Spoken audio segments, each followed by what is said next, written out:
Hi, I'm Mystic by Moonlight, and you're listening to the Witch Way podcast. Let's go, witches!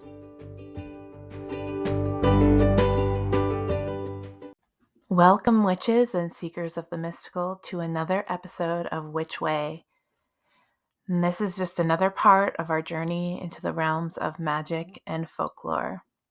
I'm your host, Mystic by Moonlight, and today on Witch Way, I'm going to be delving into the enchanting history of Imbolc, a sacred festival celebrated by the ancient Celts, but particularly in Ireland, which is where my parents are from and where my ancestors still currently reside. A lot of them, I would argue, actually most of them. So a lot of these Celtic festivals have a special place in my heart. And I've discussed this before, but I grew up Catholic, in the Catholic Church, in the Catholic traditions.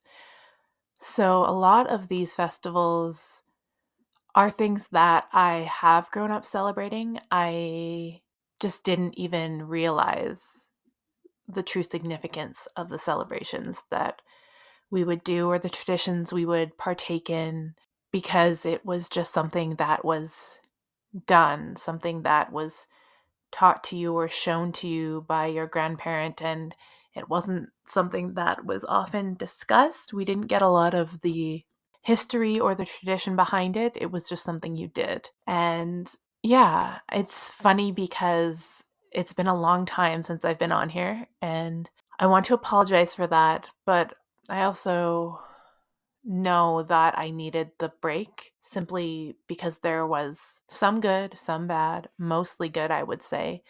I think for me, 2023 was an amazing year of growth. A lot of my manifestations and my dreams and things that I had been working for finally came true. I bought my first house and I got possession of it in the middle of October. And then I had to obviously move out of the apartment I'd been living in for 6 or 7 years and get rid of things and organize things and move them in and buy new furniture. And I have this perfectionist trait where I fear making the wrong decision often. And so having to look at a particularly small space, it's a small house that I bought and I love it and it's perfect and I feel so energized and at home here, but it is quite small. So finding furniture that would work in the space without overcrowding it was a bit of a struggle and a bit of a journey. I think I did an okay job and I'm happy with what I have, but there's still some things that I'm missing. I still cannot find a dining table. So I'm mostly eating on a bed tray or my coffee table when it suits, but that was really exciting and also overwhelming. And at the same time, I made the decision to buy a house. I also work a full-time office job and I decided to go back to school in the evenings. It was just another thing added onto the plate. So I fear that in all of this, and we had some family losses as well this year, some friends, an uncle, an aunt, and some sad diagnoses as well that I'm still coming to terms with, and some just unnecessary negative energy and drama that was baffling, truly baffling. But I think ultimately it has helped me reconnect with my spirituality, which I'm happy for because I moved into my home and I made these special places for my craft and I put my books proudly on display. And as soon as I moved into the home and felt, or at least began to feel settled, I don't feel like I'm fully settled, but once I started to feel it, I noticed that I began to make my spell oils again and began to bead some bracelets, and particularly when the holidays came around for gifts. And then I realized I wanted to come back to this podcast because it did make me happy to record these episodes and to have these discussions. So I just want to say, if you're still here and you're still listening, thank you.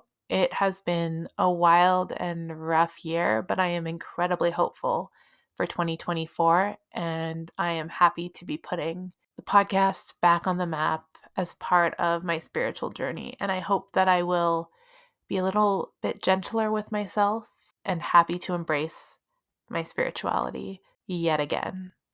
So let's get started.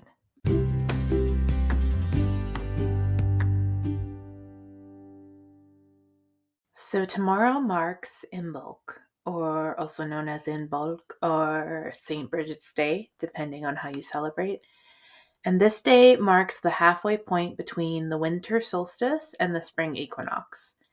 And this is seen as a time when the earth begins to stir from its slumber of winter, and we get that promise of new life. We have that sense of spring. We can feel it in the air. But what is the significance of this ancient festival, and how did our ancestors celebrate it?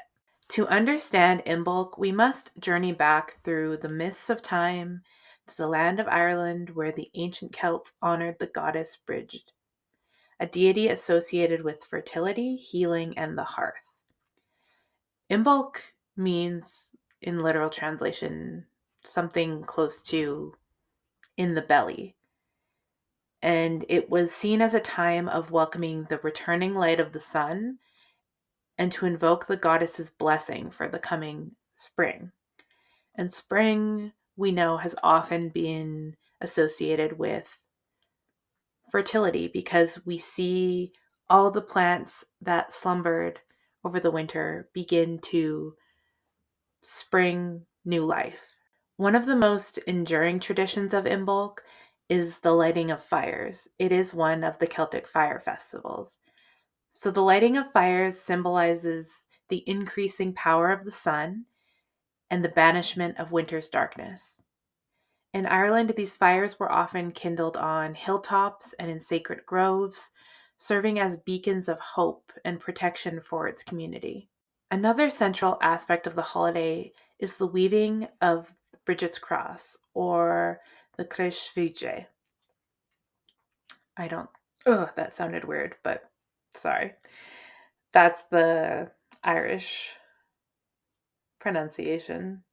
I didn't do a great job with it, but these crosses are intricate symbols that are made from rushes or reeds or straw, and they're said to bestow protection upon the home. The crosses are often hung above doorways or fireplaces, and this invokes the goddess's presence and safeguarding the house and family against harm. I always grew up with one of these in my home, in my mom's home, my dad's home, my grandparents' home. But the past few times that I've been back to Ireland to see family, we've had a difficult time actually finding the traditional crosses made with reeds. They've only had like bronze or metal or ceramic versions of them. So this year I actually was able to order a DIY kit that comes with fresh reeds that you can weave yourself into the cross. And unfortunately, I don't think it's going to be here in time for me to be able to do it for tomorrow, but I will still be happy to have one for my new home. Another tradition is the Blat Brigid, or Brigid's cloak, though the literal translation is closer to bride or maiden's veil. This is the tradition of taking a piece of clothing, ribbon, cloth, a tea towel, really any kind of material, and leaving it outside your home overnight on Brigid's Eve. And these pieces were traditionally in white or red, as these were the colors for the goddess. And this was so the goddess, when passing by your home, could bestow a blessing upon the cloth or the ribbon. And it is believed that this then makes it a beacon of healing and protection for the user. And in my experience, a lot of what was left for this offering were lace or crocheted scarves or cloaks, capes, The proper term is escaping me right now. Shawl, thank you. That's the word I was looking for. Some form of a shawl. But even if it's something smaller like a ribbon or a tea towel, people had a tradition of throughout the year after doing this, if you had a headache, tying it around your head, or if something was hurting, laying it over, and it's supposed to bring healing as a gift from the goddess. But Imbolc isn't just a time for these rituals and reflections, it's also a time for celebrating and for feasting. In Ireland, it was customary to gather with your family and friends to share food and drink and stories by the fireside. And a lot of the traditional foods associated with the holiday included butter and cheese, as well as foods that were made from grain, as this symbolized the promise of abundance and growth. So, leaving a piece of bread out for the goddess as an offering is also a wonderfully simple way to celebrate. As we embrace the magic of Imbolc in our own lives, we can still do so by honoring the ancient festival, by reconnecting with the rhythms of nature, tending to our fires or our candles if we don't have a fireplace. I know I don't. And doing something to welcome the light of inspiration and creativity back into our hearts, to ignite our own fires and passions within. And whether you choose to light a candle in honor of the goddess, or to weave a cross for protection, or simply just to take a moment to appreciate the changing seasons, may the spirit of Imbolc infuse your life with warmth, hope, and magic this year. Thank you for joining me on this journey through the enchanted realms of Imbolc. Until next time, may your days be filled with wonder and your path be illuminated by the light of the goddess. Thanks for listening.